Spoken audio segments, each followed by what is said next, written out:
Se dice que en política nada está escrito, y hay algo cierto en ello. Pero vayamos al fondo de las cosas. En la vida nada está escrito.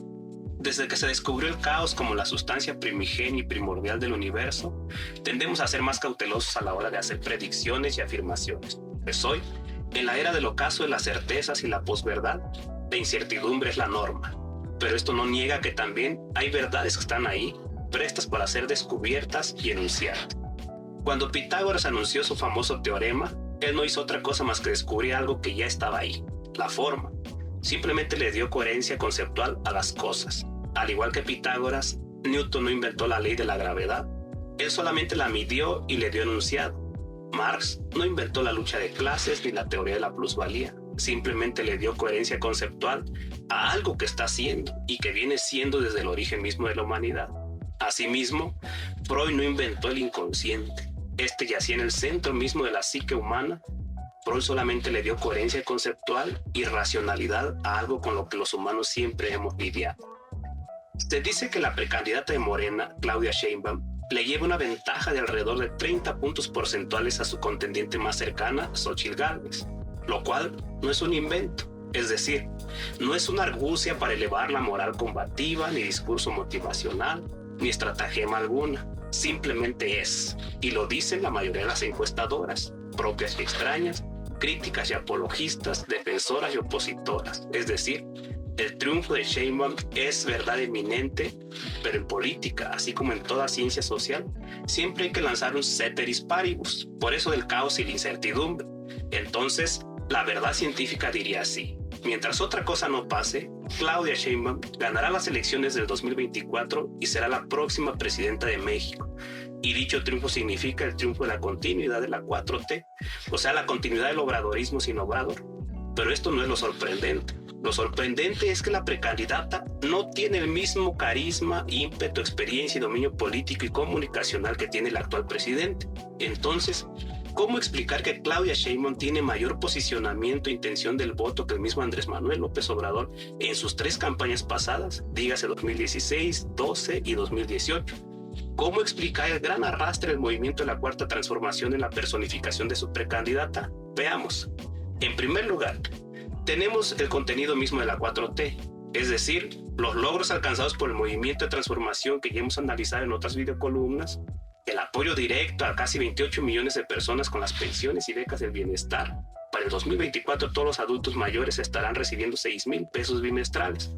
La redistribución de la riqueza vía el incremento al salario mínimo, el cual dará un incremento total de 113% durante el primer sexenio de la 4T. Aún hay muchas personas que no se han dado cuenta de sus beneficios, porque el incremento al salario mínimo no es solo una medida para incentivar la demanda efectiva y la redistribución del ingreso.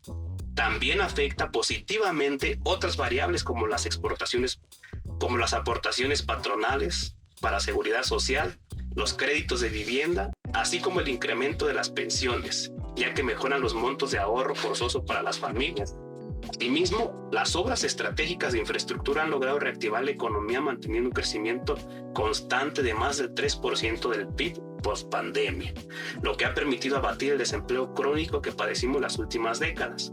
En segundo lugar, la narrativa binaria que ha emprendido el presidente para diferenciar muy bien los 2 proyectos de nación, el neoliberal, neoporfirista o neoconservador, y la 4T como continuidad del proceso secular de transformación, independencia, reforma y revolución, ha sido muy exitoso en términos pedagógicos para concientizar y politizar a un pueblo que había perdido toda esperanza, situación que fue posibilitado por el rompimiento del cerco informativo que propició la revolución semiótica o informática y que ha incrementado exponencialmente el tamaño y la rapidez de la información que se comparte en plataformas digitales y redes sociales. Esta situación ha permitido que el proceso de transformación se fortalezca con el paso del tiempo y permite neutralizar a la reacción conservadora. Es una situación similar al planteamiento trotskista de la revolución permanente o a la guerra popular prolongada maoísta, aunque ahora en otras condiciones y bajo nuevos contextos. Y en tercer lugar, tenemos que hay un importante cambio en la correlación de fuerzas. Así es, mientras en 2006, 2012 y 2018 el régimen neoliberal tenía prácticamente todo a su favor, cooptando el poder legislativo, a quien compraban a carretilladas de billetes, el poder judicial, siempre velando por los intereses de los más poderosos, es decir, de los dueños de las carretilladas, y todos los partidos acordando en las altas esferas para seguir perpetuando el estado de cosas. El partido Morena era apenas un movimiento social y ciudadano pugnando por un régimen más democrático, sin recursos y sin poder. En 2018, Morena no contaba con un solo gobernador y sus bancadas eran minoritarias. Pero a partir del triunfo electoral de ese mismo año, esto ha venido cambiando. El 2018 significó el quiebre, la ruptura del régimen neoliberal y Morena comenzó a avanzar ocupando hoy en día la mayoría de las cámaras de senadores y de diputados, obteniendo el triunfo electoral en 22 de los 32 estados de la República, manteniendo sus más importantes bastiones electorales como son la Ciudad de México y su delegación más poblada, Iztapalapa, así como los estados más poblados del sur y centro del país. También es importante resaltar que Morena hoy cuenta con el mayor número de militantes y simpatizantes, así como de la mayor parte de prerrogativas que distribuye en línea a los partidos políticos, de los cuales el Partido del Trabajo y el Partido Verde han resultado fieles aliados al proyecto cuatroteísta. En síntesis, a la pregunta de por qué la candidata de la Cuarta Transformación le lleva tanta ventaja a la candidata del bloque conservador, es porque el pueblo ya despertó.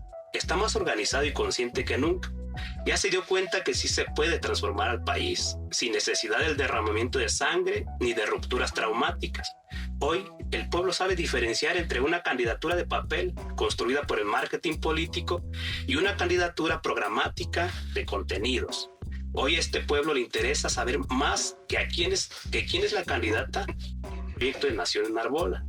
Hoy al pueblo le interesa más que la parafernalia, lo estrafalario y estridente, le interesa la continuidad de lo que ya comenzó.